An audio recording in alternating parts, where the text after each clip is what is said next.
আসসালামু আলাইকুম রহমতুল্লাহ। আজকে আমরা শ্রমবাজারের দ্বিতীয় ক্লাস করব ইনশাআল্লাহ। এর আগে আমরা প্রথম ক্লাসটা করেছি।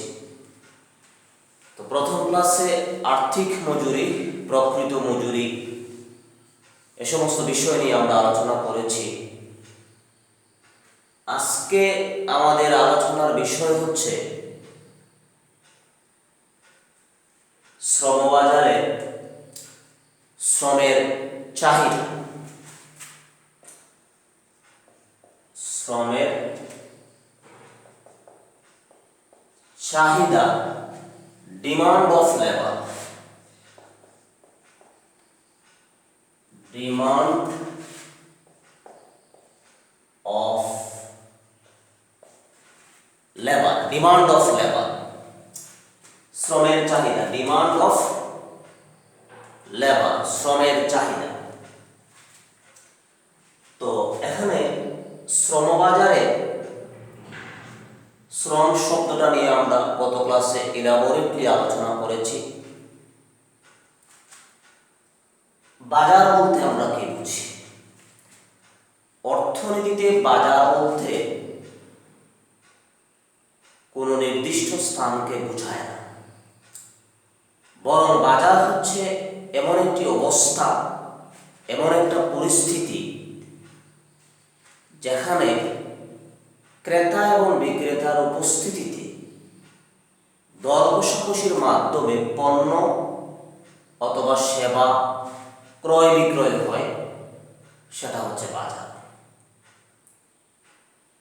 ক্রেতা এবং বিক্রেতার উপস্থিতিতে দর কষাকষির মাধ্যমে দ্রব্য বা সেবা ক্রয় বিক্রয় হয়, তাকে বাজার বলা হয়। তো শ্রমবাজারে কি ক্রয় বিক্রয় হয়? শ্রম ক্রয় বিক্রয় হয়। শ্রমিক তার শ্রম বিক্রি করে। এখানে মনে রাখতে হবে, শ্রমিক তার শ্রম বিক্রি করে, নিজেকে নয়।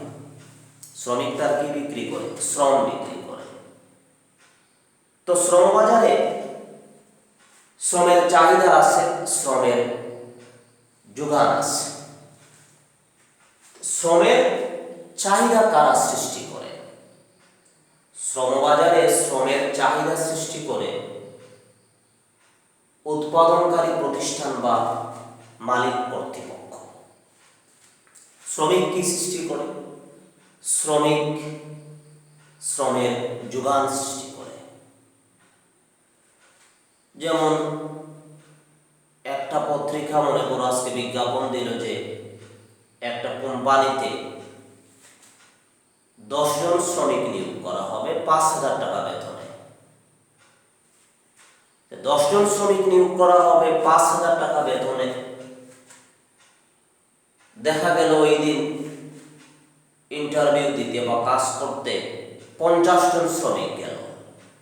তারা এই 5,000 টাকা মজুরিতে ওই কোম্পানিতে কাজ করতে রাজি। তাহলে শ্রমের যোগান কত? 50 জন, 50 হচ্ছে শ্রমের যোগান। আর মালিক যে পরিমাণ শ্রমিক নিয়োগ দিতে রাজি, সেটা হচ্ছে শ্রমের চাহিদা। 10 জন হবে শ্রমের চাহিদা। তাহলে শ্রমের চাহিদাকে যদি আমরা সংজ্ঞায়িত করতে চাই, কিভাবে সংজ্ঞায়িত করতে পারি? শ্রমের চাহিদাকে সংজ্ঞায়িত করতে হলে যে কি পয়েন্টস গুলো মনে রাখতে হবে, প্রত্যেকটা সংজ্ঞা দিতে হলে কিছু কি পয়েন্টস মনে রাখতে হবে। কি পয়েন্টস মানে কি? যে পয়েন্টগুলো ছেড়ে দিলে সংজ্ঞাটা হবে না। এই কি পয়েন্টস গুলো মনে রাখতে হবে। এক হচ্ছে একটি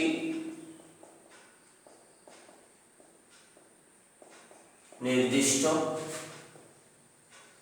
সময়, একটি নির্দিষ্ট সময়,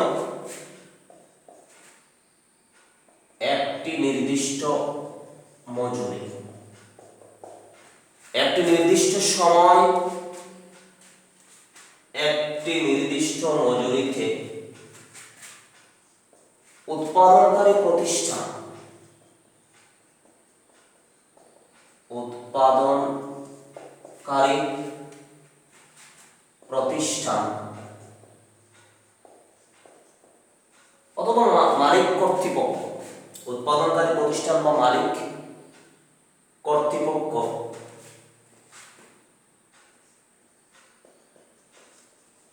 যে পরিমাণ শ্রমিক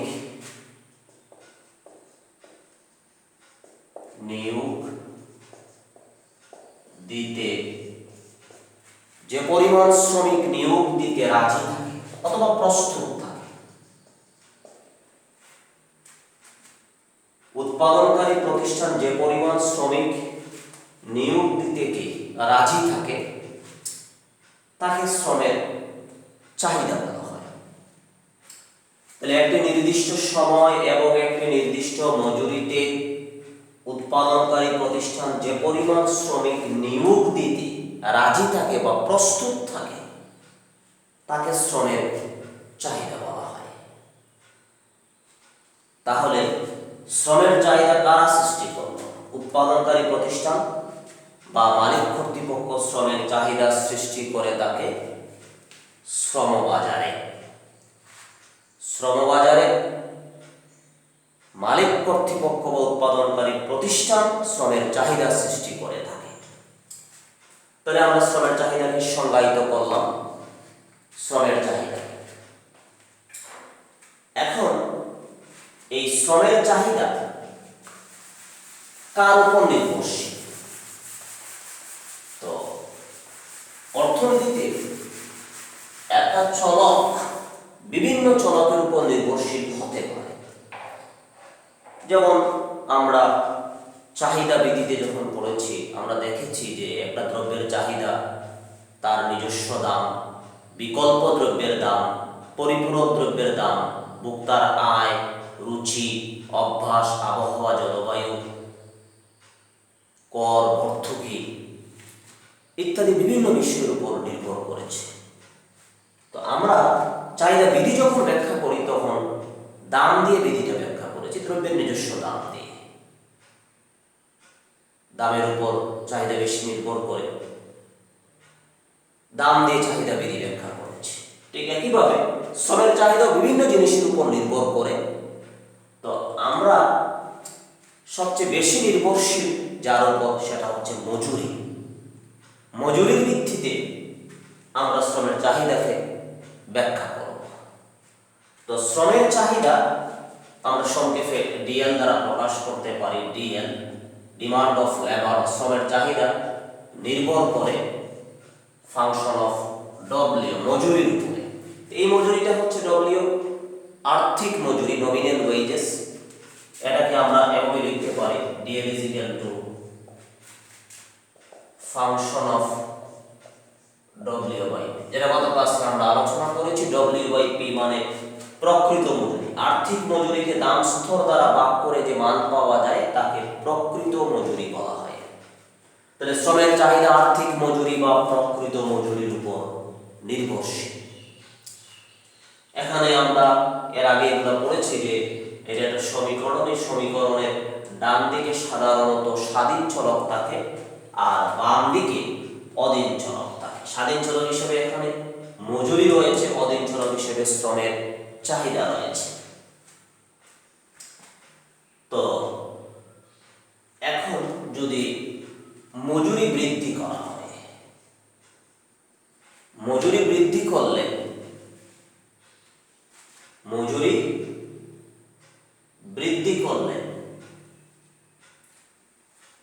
শ্রমের চাহিদা কি হবে? মজুরি বৃদ্ধি করলে শ্রমের চাহিদা হ্রাস পাবে নাকি বৃদ্ধি পাবে? শ্রমিকদের যদি বেশি মজুরি দিতে হয়, বিভিন্ন কারণে যদি শ্রমিকের মজুরিটা বেড়ে যায়, ন্যূনতম মজুরি আইন বা শ্রমিক সংঘের চাপে বিভিন্ন কারণে যদি শ্রমিকের বেশি দিতে হয়, তাহলে উৎপাদনকারী প্রতিষ্ঠান অবশ্যই সে কম শ্রমিক নিয়োগ দেবে। বেশি বেতন দিতে হলে সে নিয়োগ কমাবে।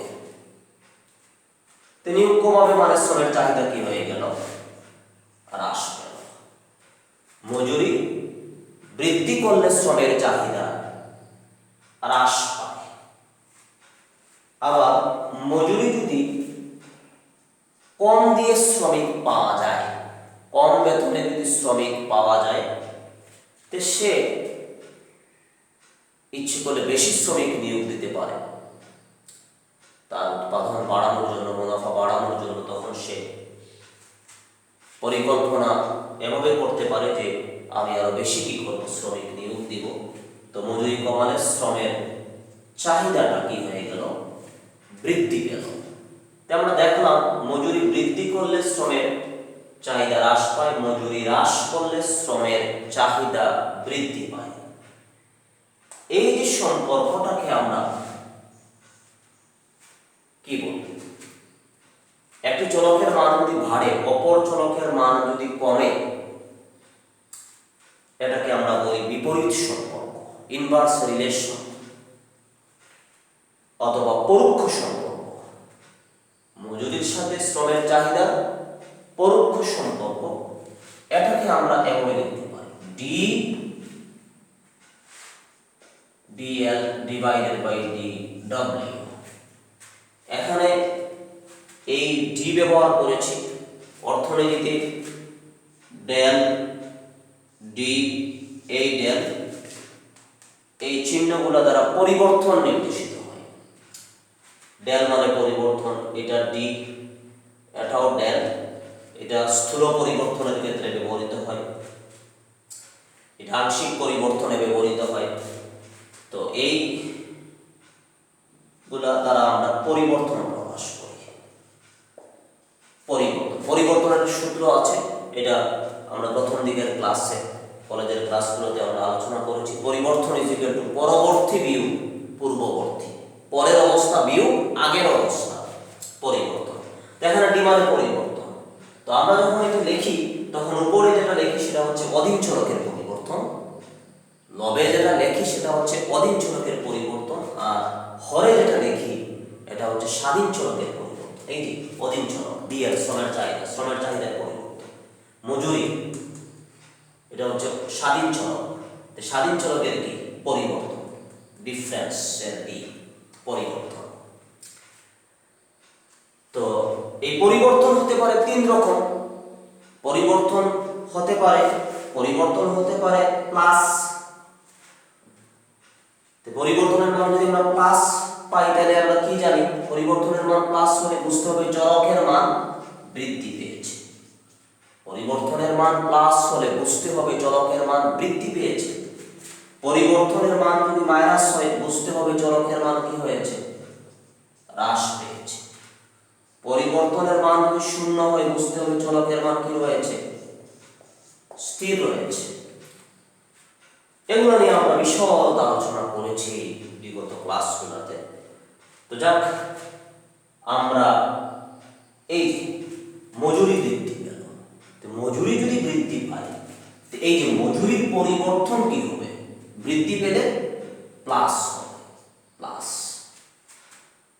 মজুরি যদি বৃদ্ধি পায় শ্রমের চাহিদা কি হয়, হ্রাস পায়। হ্রাস পেলে শ্রমের চাহিদার পরিবর্তন কি হবে, হ্রাস পেলে শ্রমের চাহিদার পরিবর্তনটা মাইনাস হবে, মাইনাস। এখানে এই ডেল ব্যবহার করেছি, এটা ডিও লেখা যায়, ডেলও লেখা যায়, কোনো সমস্যা নেই। বড় পরিবর্তনের ক্ষেত্রে আমরা সাধারণত ডেল ব্যবহার করি। তো এই যে একটা যদি বৃদ্ধি পায় এটা প্লাস, কমলে কি মাইনাস, প্লাসে মাইনাসে কি মাইনাস। এজন্য এটাকে আমরা লেস দেন জিরো দ্বারা প্রকাশ করি। অর্থাৎ মজুরির সাথে শ্রমের চাহিদার সম্পর্কটাকে বীজগাণিতিক উপায়ে আমরা DDL by DW of DL, তো এই অনুপাতটাকে আমরা লেস দেন জিরো দ্বারা কি করি, প্রকাশ করি। লেস দেন জিরো মানে জিরো থেকে ছোট। তো জিরো থেকে ছোট মানগুলো কি মান হয়, জিরো থেকে ছোট মানগুলো সংখ্যা রেখাতে, এই যে জিরো থেকে ছোট মানগুলো আমরা এদিকে লিখি -1 -2, এদিকে +1 +2। তো জিরো থেকে ছোট মানগুলো কি হয়, মাইনাস হয়, নেগেটিভ হয়। তো মাইনাস মানকে আমরা লেস দেন 0 দ্বারা কি প্রকাশ করি, এই যে প্লাসে মাইনাসে কি হয়ে গেল, মাইনাস হয়ে গেল, মাইনাস মানে লেস দেন 0। অথবা আমরা এভাবে দেখাতে পারি, এটা দিয়েও দেখাতে পারি, এই যে মজুরি কমেছে, কমলে চিহ্নটা কি মাইনাস, ডিএল এর মানটা বৃদ্ধি পেয়েছে, বৃদ্ধি পেলে কি প্লাস, মাইনাস এ প্লাসে কি মাইনাস, তার মানে কি লেস দেন 0। তাহলে আমরা কি দেখলাম, আমরা দেখলাম মজুরির সাথে শ্রমের চাহিদার বিপরীত সম্পর্ক বিদ্যমান। একটা চলকের মান বৃদ্ধি করলে অপর চলকের মান হ্রাস পায়। তো দুটি চলকের মধ্যে যদি বিপরীত সম্পর্ক থাকে, এই দুটি চলক দ্বারা যদি আমরা রেখা অঙ্কন করি, তাহলে ওই রেখাটা বাম হতে ডান দিকে নিম্নগামী হবে। আমরা শ্রমের চাহিদা রেখা অঙ্কন করলে শ্রমের চাহিদা রেখাটি কি হবে, ডান দিকে নিম্নগামী হবে। তোমাদের পরীক্ষায় একটা প্রশ্ন আসে, শ্রমের চাহিদা রেখা কেন ডান দিকে নিম্নগামী হয়, 2 মার্কের প্রশ্ন আসে সাধারণত। তো আমরা একটা শ্রমের চাহিদা রেখা অঙ্কন, শ্রমের চাহিদা রেখা অঙ্কন করব।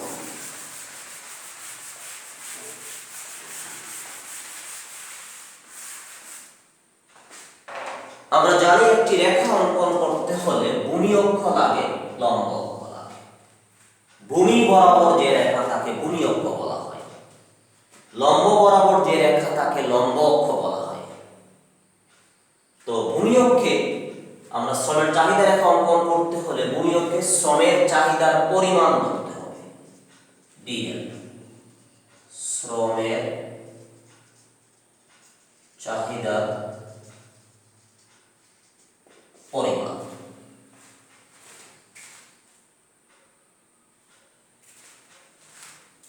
শ্রমের চাহিদার পরিমাণ আমরা ভূমি অক্ষে ধরেছি, আর লম্ব অক্ষে ডব্লিউ মজুরি,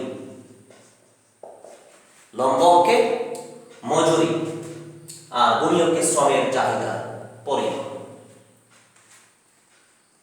তো এখানে ডিএলটা মজুরিটা হচ্ছে স্বাধীন চলক, স্বাধীন চলক সাধারণত ভূমি অক্ষে ধরা হয়, আর অধীন চলক সাধারণত লম্ব অক্ষে ধরা হয়। কিন্তু এখানে ব্যতিক্রম, অর্থনীতিবিদরা, অনেক অর্থনীতি কিছু অর্থনীতিবিদরা তারা এই অর্থনীতিতে যে পরিমাণ সাধারণত যেগুলো আছে, চাহিদার পরিমাণ, বিভিন্ন চাহিদার পরিমাণ, এটা শ্রমের চাহিদার পরিমাণ, অর্থের চাহিদার পরিমাণ, বা তোমরা দ্বিতীয় অধ্যায়ে চাহিদা বিধি, যোগান বিধি পড়েছ, চাহিদার পরিমাণ বা যোগানের পরিমাণ তারা ভূমি অক্ষে ধরে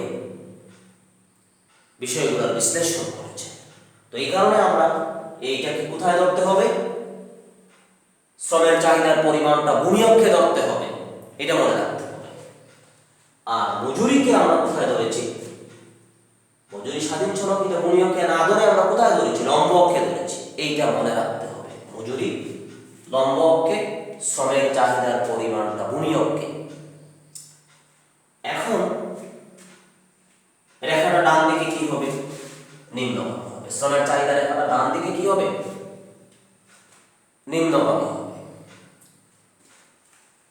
তো রেখা তো এমনি পাওয়া যায় না, রেখা অঙ্কন করতে হলে কি লাগে, বিন্দু লাগে। আমরা পরবর্তীতে একটা প্রশ্ন নিয়ে আলোচনা করব সৃজনশীল, তাহলে আমরা বুঝতে পারবো বিন্দুর মাধ্যমে কিভাবে রেখা হয়। তো আমি আগেই রেখাটা অঙ্কন করলাম, তো রেখা অঙ্কন করতে বিন্দু লাগে। মনে করে একটা বিন্দু আমি E1 নিলাম, একটা বিন্দু কি নিলাম, E1 নিলাম। তাহলে E1 বিন্দুতে অবশ্যই দুটি মান পাওয়া যাবে, একটা ভূমি অক্ষের মান যেটাকে আমরা ভুজ বলি, আর একটা লম্ব অক্ষের মান যেটাকে আমরা খুঁটি বলি। তো ভুজ নির্দেশ করবে শ্রমের চাহিদার পরিমাণ, খুঁটি হবে মজুরি। তো এটা পাওয়ার জন্য আমরা এই যে এই ভূমি দূরত্ব পেয়ে গেলাম, এটা L1 দিলাম, এটা লম্ব দূরত্ব E1 L1 যে কথা, W1 একই কথা। তাহলে E1 বিন্দুতে OL1 পরিমাণ মজুরি নির্দেশ করতেছে, E1 বিন্দুতে OL1 পরিমাণ শ্রমের চাহিদা নির্দেশ করতেছে, আর OW1 মজুরি নির্দেশ করতেছে। তাহলে OW1 মজুরি প্রদান করলে OL1 পরিমাণ শ্রমিক অর্থনীতিতে নিয়োগ পায়। এখন যদি আমরা মজুরি হ্রাস করলে আমাদের নিচে নামতে হবে, এটা মনে রাখতে হবে। লম্ব অক্ষের মান নিচে গেলে কমে, উপরে গেলে বাড়ে, আর ভূমি অক্ষের মান ডানে গেলে বাড়ে, বামে আসলে কমে। তো আমরা ইটু বিন্দুতে গেলাম, ইটু বিন্দুতে মজুরি হ্রাস পেয়েছে, তাহলে ডানে চলে গেলাম, ডানে গেলে কে বাড়লো?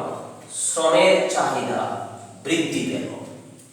মজুরি হ্রাস পেয়েছে, শ্রমের চাহিদা বৃদ্ধি পেয়েছে, আমরা ইটু বিন্দুতে গেলাম। তাহলে আমরা কি দেখলাম?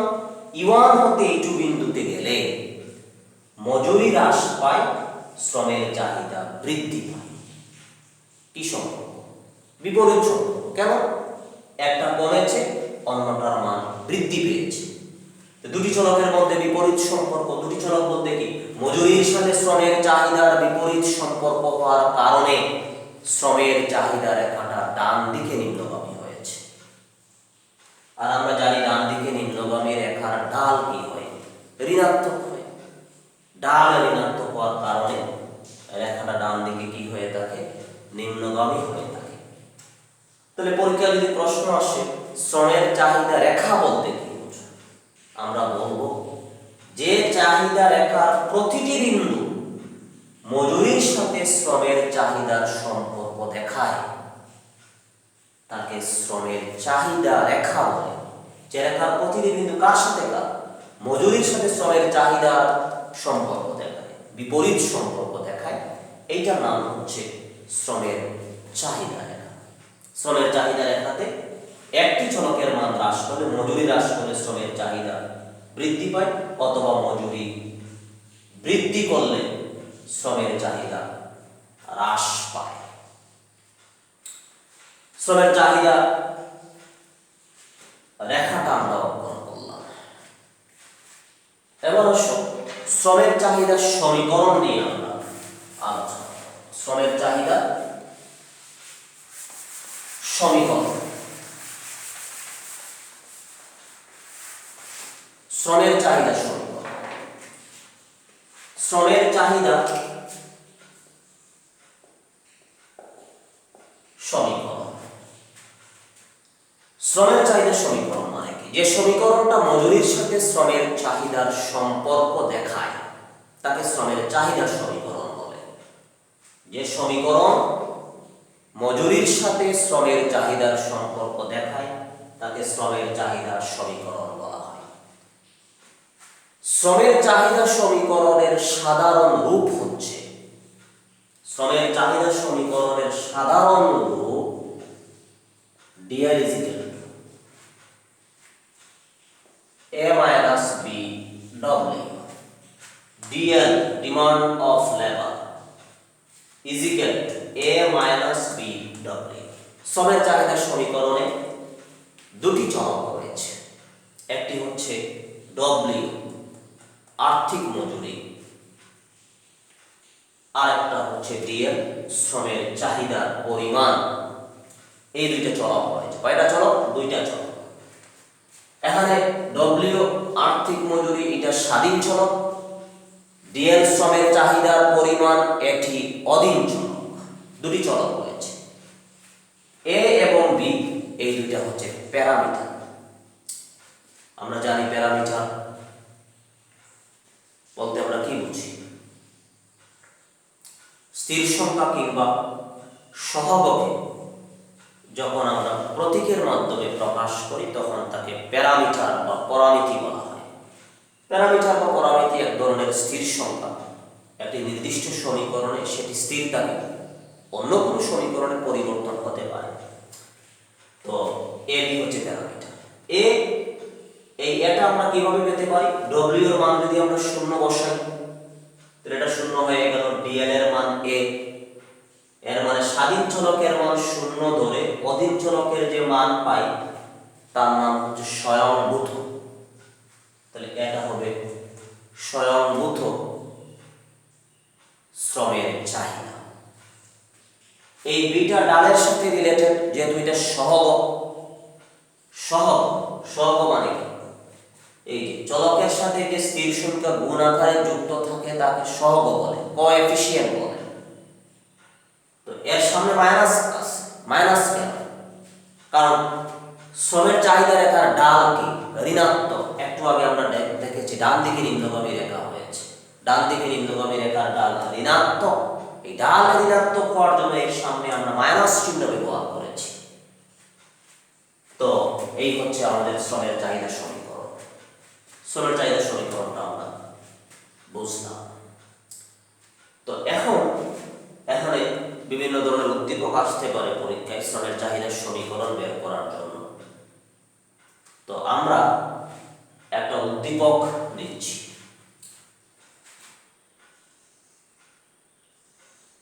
এখানে মনে করো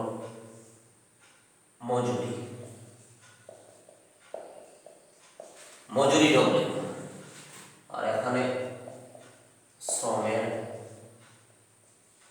চাহিদা পরিমাণ ডিএল। মজুরি ডব্লিউ, শ্রমের চাহিদার পরিমাণ ডিএল। মনে করো 100 টাকা মজুরি দেয়া হলে 100 টাকা মজুরি দেয়া হলে 50 একক শ্রম নিয়োগ পায়। 100 টাকা মজুরি দেয়া হলে উৎপাদনকারী প্রতিষ্ঠান নিয়োগ দেয় কতজন? 50 জন। মজুরি বৃদ্ধি পেয়ে 200 টাকা হলো, তাহলে মজুরি যদি বৃদ্ধি পায় উৎপাদনকারী প্রতিষ্ঠান নিয়োগ কি করবে? হ্রাস করবে। হ্রাস পেয়ে হয়ে গেল 30 একক। এই মনে করে একটা উদ্দীপক দেয়া আছে। উদ্দীপকটা এভাবে বলা থাকতে পারে পরীক্ষায় যে একটি প্রতিষ্ঠান 100 টাকা মজুরি প্রদান করলে সে 50 জন শ্রমিক নিয়োগ দেয়। অপরদিকে মজুরি বৃদ্ধি পেয়ে 200 টাকা হলে সে শ্রমের চাহিদার পরিমাণ হ্রাস পেয়ে 30 একক হয়, বা নিয়োগ হ্রাস করে সে 30 এককে স্থির করে। তারপরে বিভিন্ন প্রশ্ন থাকতে পারে, অথবা এই সেম জিনিসটা এভাবে সূচি আকারে, তালিকা আকারে থাকতে পারে। এটা শ্রমের চাহিদা সূচি। শ্রমের চাহিদা বিধিকে তালিকার মাধ্যমে প্রকাশ করা হলে তাকে শ্রমের চাহিদা সূচি বলা হয়। আর শ্রমের চাহিদা বিধিকে লেখচিত্রের মাধ্যমে প্রকাশ করা হলে তাকে শ্রমের চাহিদা রেখা বলা হয়। সূচি আকারেও উদ্দীপকটা আসতে পারে, বা রেখা দিয়েও, এই সেম জিনিসটা দিয়ে একটা রেখা দিয়ে দিল, রেখা দিয়েও উদ্দীপকটা হতে পারে। তো এখন একটা প্রশ্ন আমরা নিচ্ছি, প্রথম প্রশ্ন, 1 নম্বর প্রশ্ন আমরা নিচ্ছি। 1 নম্বর প্রশ্নটা হচ্ছে শ্রমের চাহিদার সমীকরণ বের করো। শ্রমের চাহিদা সমীকরণ বের করো। শ্রমের চাহিদার সমীকরণ বের করো, 1 নম্বর প্রশ্ন। আমরা এটার আনসারটা দিতে যাচ্ছি। আনসারটা শুরু করলাম। শ্রমের চাহিদার সমীকরণ বের করো। আমরা প্রথমেই লিখব, আমরা জানি শ্রমের চাহিদা সমীকরণের সাধারণ রূপ। আমরা জানি শ্রমের চাহিদা সমীকরণের সাধারণ রূপ DL = A - BW। এটা লিখে আমরা 1 নম্বর সমীকরণ দিয়ে দিলাম। এই লাইনটা প্রথমে লিখতে হবে। আমি এটা লিখলাম না, যেহেতু লেখা আছে।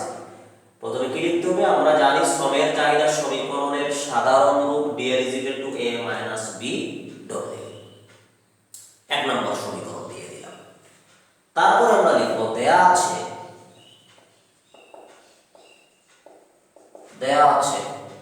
মজুরি 100 টাকা হলে, মজুরি 100 টাকা হলে শ্রমের চাহিদা 50 একক। শ্রমের চাহিদা 50 একক দেয়া আছে। মজুরি 100 টাকা হলে শ্রমের চাহিদা 50 একক। অতএব এখন এই মানটা আমরা বসাবো 1 নম্বর সমীকরণে। ডিএল শ্রমের চাহিদা কত? 50 একক, ডিএল এর জায়গায় 50 ইজ ইকুয়াল টু সমান এ মাইনাস বি ডব্লিউ মজুরির মান কত 100। এটা যদি এই পাশে আনি তো কি হবে এ মাইনাস 100 বি সমান এই 50 টা ডানে গেলে কি হবে, এটা ডানে নিয়ে গেলাম, ডানেরটা বামে আর বামেরটা ডানে, এইটাকে আমরা 2 নম্বর সমীকরণ দিয়ে দিলাম। 2 নম্বর সমীকরণ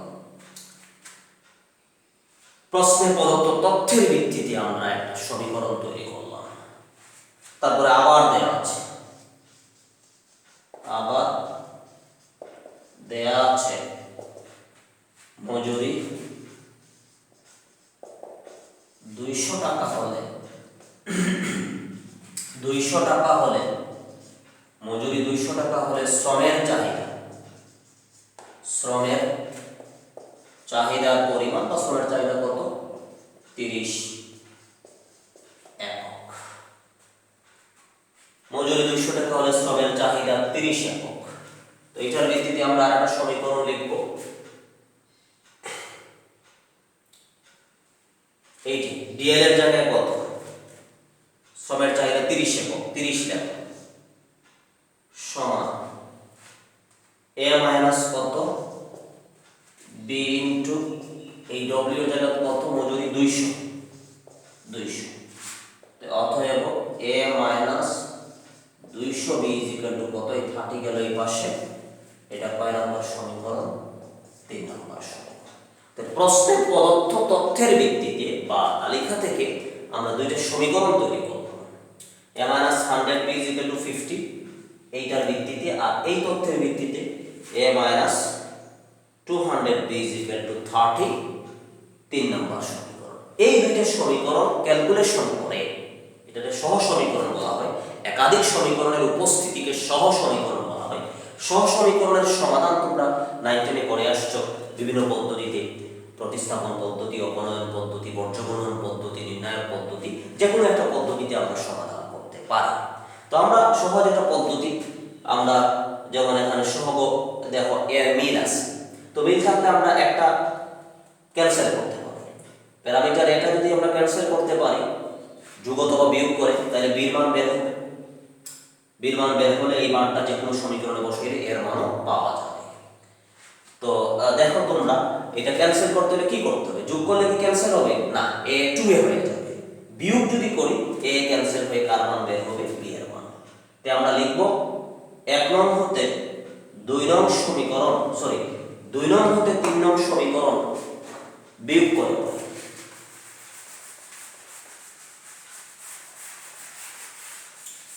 আমরা সমীকরণটা আবার লিখতেছি।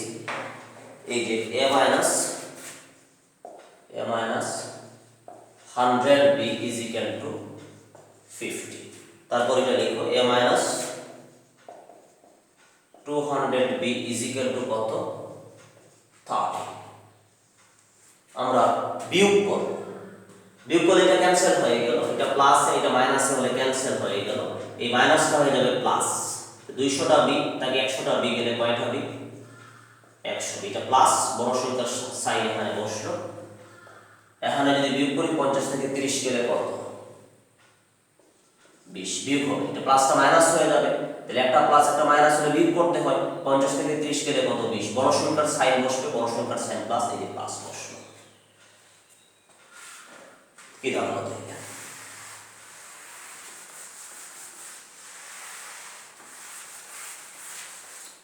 is implies b = 20।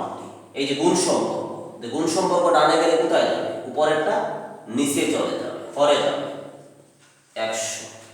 অতএব b = কত, ভাগ দিলে 0.2, বীর মান বের হবে। এই বীর মান 2 নম্বরের সমীকরণ বসালে হবে, 3 নম্বরে বসালে হবে। 2 নম্বরটা আমি মুছে ফেলেছি, এখানে আছে 2 নম্বরটা, এই যে। তাহলে b এর মান এখন লিখো, b এর মান 2 নং সমীকরণে বসিয়ে পাই। b এর মান 2 নং সমীকরণে বসাচ্ছি, a - 100b 100 ইনটু এই যে b এর জায়গা কত 0.2 = কত 50 is implies a - 100 ইনটু 0.2 কত 20 is equal to 50 is implies a is equal to 50 minus 20 পাশে গেলে plus 20 অতএব a is equal to 70 parameter a এর মান পেয়ে গেলাম প্যারামিটার b এর মান পেয়ে গেলাম দুইটা সমীকরণ ক্যালকুলেশন করে আমরা প্যারামিটার a এবং b এর মান পেয়ে গেলাম এই a এবং b এর মান এখন মূল সমীকরণ মানে কি চাহিদা সমীকরণে আমরা বসাবো কয় নম্বরে এক নম্বরে তাহলে এখন আমরা লিখব a ও b এর মান শ্রমের চাহিদা সমীকরণে বসিয়ে পাই a ও b এর মান শ্রমের চাহিদা সমীকরণে বসিয়ে পাই বা এক নং সমীকরণে বসিয়ে পাই বসালে কি হবে dl is equal to এর জায়গায় কত 70 মাইনাস এই যে b জায়গায় কত 0.2 w এই হয়ে গেল শ্রমের চাহিদা সমীকরণ তাহলে শ্রমের চাহিদা সমীকরণ বের করো 3 মার্কের প্রশ্ন আসে পরীক্ষায় আমরা শ্রমের চাহিদা সমীকরণ dl is equal to 70 0.2 w এতটুকু পর্যন্ত লিখলে আমাদের আনসারটা হয়ে যাবে 2 নম্বর প্রশ্ন 1 নম্বর প্রশ্ন আমরা শেষ করব 2 নম্বর প্রশ্ন কি হতে পারে 2 নম্বর প্রশ্ন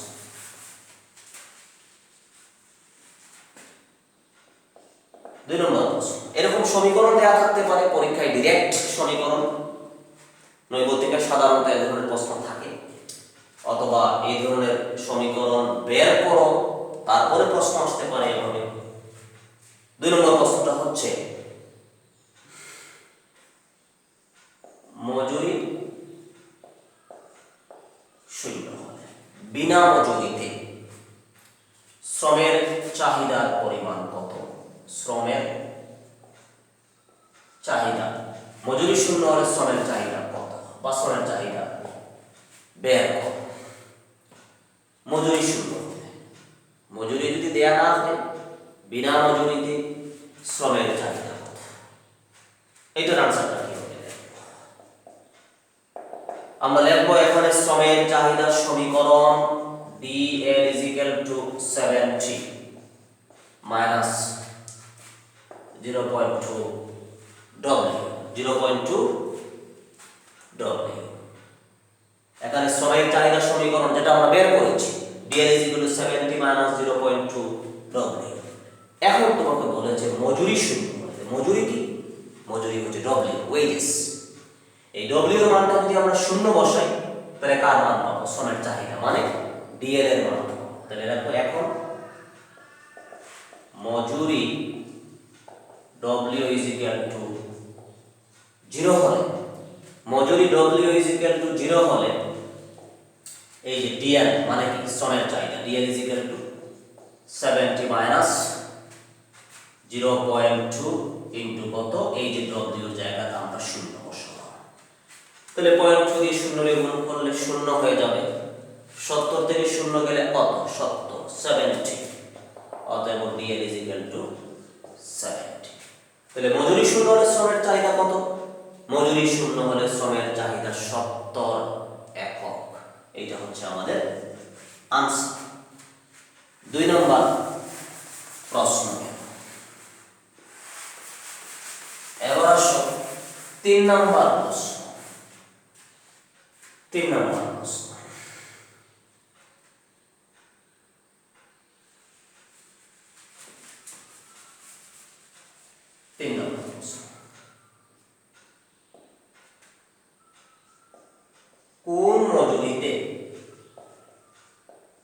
কোন মজুরিতে শ্রমের চাহিদা শূন্য কোন মজুরিতে শ্রমের চাহিদা শূন্য 3 নম্বর প্রশ্ন তাহলে এই প্রশ্নতে কি বের করতে হবে কার মান বের করতে হবে কোন মজুরিতে মজুরির মান বের করতে হবে কি অবস্থায় শ্রমের চাহিদা শূন্য অবস্থায় তাহলে আমরা আনসারটা শুরু করি আমরা প্রথমে লিখব এখানে শ্রমের চাহিদা সমীকরণ dl is equal to 70 minus 0.2 w যেটা আমরা বের করেছি। এখন আসো কোন মজুরিতে মজুরির মান বের করব। কি অবস্থায়? শ্রমের চাহিদা শূন্য অবস্থায়। এটা আমরা লিখি শ্রমের চাহিদা DL is equal to 0 হলে, শ্রমের চাহিদা কি হলে? শূন্য হলে। এই যে শূন্য হলে, এই যে DL এর জায়গায় আমরা কত বসালাম? শূন্য। সমানের জায়গায় সমান 70 মাইনাস 0.2 W। এই W এর মানটা বের করতে হবে। তাহলে এই যে W টানে আমরা বাম পাশে নিয়ে আসি, মাইনাস এই পাশে আসলে প্লাস হয়ে গেল 0.2 W ইজ ইকুয়াল টু কত? 70 ডানে আছে, ডানেই থাকলো। Is implies W is equal two 70। এই যে 0.2 এটা গুণ আকারে আছে, তো এটা যদি ডানে যায়, এটা উপরে আসে, কোথায় চলে যাবে? ভগ্নাংশের নিচে চলে যাবে, 0.2 হরে চলে যাবে। এখন 70 দ্বারা 0.2 কে ভাগ করো, ক্যালকুলেটরে ভাগ করতে পারো। 350। মজুরি মান কত হয়ে গেল? 350। তার মানে কোন মজুরিতে শ্রমের চাহিদা শূন্য?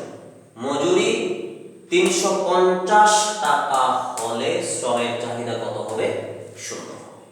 মজুরি 350 টাকা হলে শ্রমের চাহিদা শূন্য হবে। আশা করি বুঝতে পেরেছ। 4 নম্বর প্রশ্ন। এরকম উদ্দীপক দিয়ে বিভিন্ন প্রশ্ন হতে পারে।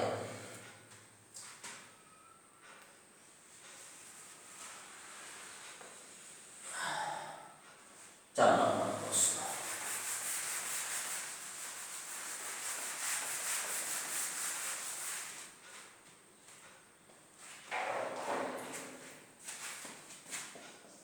নম্বর প্রশ্ন। শ্রমের চাহিদা রেখা ঢাল বের করো। শ্রমের চাহিদা রেখার ঢাল বের করো। তারপরে বলতে পারে ঢালের উপর মন্তব্য করো। এই টাইপের প্রশ্ন আসতে পারে। তো এটার আনসারটা কিভাবে দেয়া যায়? আমরা জানি ঢাল ইজ ইকুয়াল টু ডেল লম্ব বাই ডেল ভূমি। আমরা জানি ঢাল ইজ ইকুয়াল টু ডেল লম্ব বাই ডেল ভূমি। লম্ব অক্ষের পরিবর্তন ডিভাইডেড বাই ভূমি অক্ষের পরিবর্তন। একে কি বলে? ঢাল বলে, স্লোপ বলে। তো আজকে আমরা আলোচনা যেটা করলাম, আমরা বলেছি যে শ্রমের চাহিদা রেখা অঙ্কন করতে হলে ভূমি অক্ষে শ্রমের চাহিদার পরিমাণ ধরতে হয়, লম্ব অক্ষে মজুরি ধরতে হয়। তাহলে লম্ব অক্ষের পরিবর্তন রেখতা, মজুরির পরিবর্তন কি? একই কথা।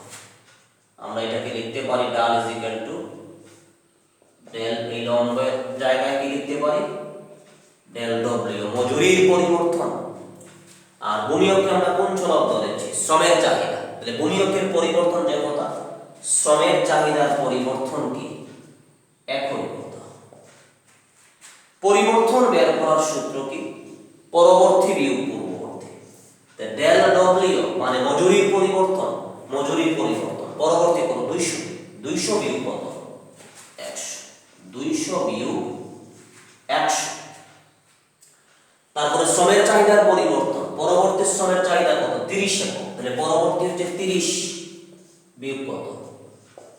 30 বিয়োগ 50। পরবর্তী বিয়োগ পূর্ববর্তী ইজ ইমপ্লাইজ ডাল ইজ ইকুয়াল টু, দেখো এখানে কত? 200 থেকে 100 গেলে কত? 100। 30 থেকে 50 গেলে কত? -20। অতএব ঢাল ইজ ইকুয়াল টু -5 বেশি 100। তাহলে শ্রমের চাহিদা রেখার ঢাল কত? ঢাল হচ্ছে -5।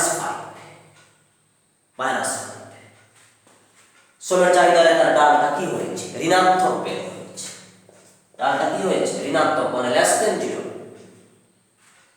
তাহলে এটার মন্তব্য কি হবে? আমরা বলবো যেহেতু শ্রমের চাহিদা রেখার ঢাল ঋণাত্মক, সেহেতু রেখাটি ডান দিকে নিম্নগামী হবে। রেখাটি কি হবে? ডান দিকে নিম্নগামী হবে। 4 নম্বর প্রশ্ন আমরা সমাধান করলাম, ডাল বের করলাম। ডালে ঋণাত্মক, ডালটা ঋণাত্মক হওয়ার কারণে শ্রমের চাহিদা রেখা ডান দিকে নিম্নগামী হবে, অথবা এখানে মজুরির সাথে শ্রমের চাহিদার বিপরীত সম্পর্ক হবে, পরোক্ষ সম্পর্ক হবে। এই বিষয়গুলো আমরা বুঝলাম। আরেকটা প্রশ্ন হতে পারে এরকম উদ্দীপক দিয়ে বলতে পারে বিষয়টি উদ্দীপকের ভিত্তিতে শ্রমের চাহিদা রেখা অঙ্কন করো। রেখা অঙ্কন করো যদি কয়, এটা 5 নম্বর প্রশ্ন হিসেবে লিখে রাখতে পারো। তো রেখা অঙ্কন করো যদি বলে, তাহলে আমরা এভাবে ভূমি অক্ষ লম্ব অক্ষ অঙ্কন করব। এই যে ভূমি অক্ষ, ভূমি বরাবর যে রেখা, ভূমি অক্ষ লম্ব বরাবর যে রেখা, লম্ব অক্ষ, এবং ভূমি বরাবর রেখা, লম্ব বরাবর রেখা যেখানে ছেদ করে তার নাম হচ্ছে মূল বিন্দু বা অরিজিন। অরিজিনের ও দিলাম। এখানে মজুরি 100 200, এই যে মজুরি 100 200 আমরা দাগ কেটে নিলাম। এখানে 50 50 মনে করো 10 20 30 40 50 পর্যন্ত গেলাম। তো মজুরি 100 হলে শ্রমের চাহিদা কত? 50। এই 100 টাকা মজুরিতে শ্রমের চাহিদা 50 একক। এইটা আমরা E1 বিন্দু দিয়ে দেখালাম। এই যে রেখা অঙ্কন করতে হলে বিন্দু লাগে। বিন্দু কি? বিন্দু হচ্ছে ভূমি অক্ষের মান, লম্ব অক্ষের মান, ভুজ খুঁটির সমন্বয়। তাহলে E1 বিন্দুতে কত? E1 বিন্দু কি নির্দেশ করে? E1 বিন্দু কি নির্দেশ করে? E1 বিন্দু নির্দেশ করতেছে 100 টাকা মজুরি দেয়া হলে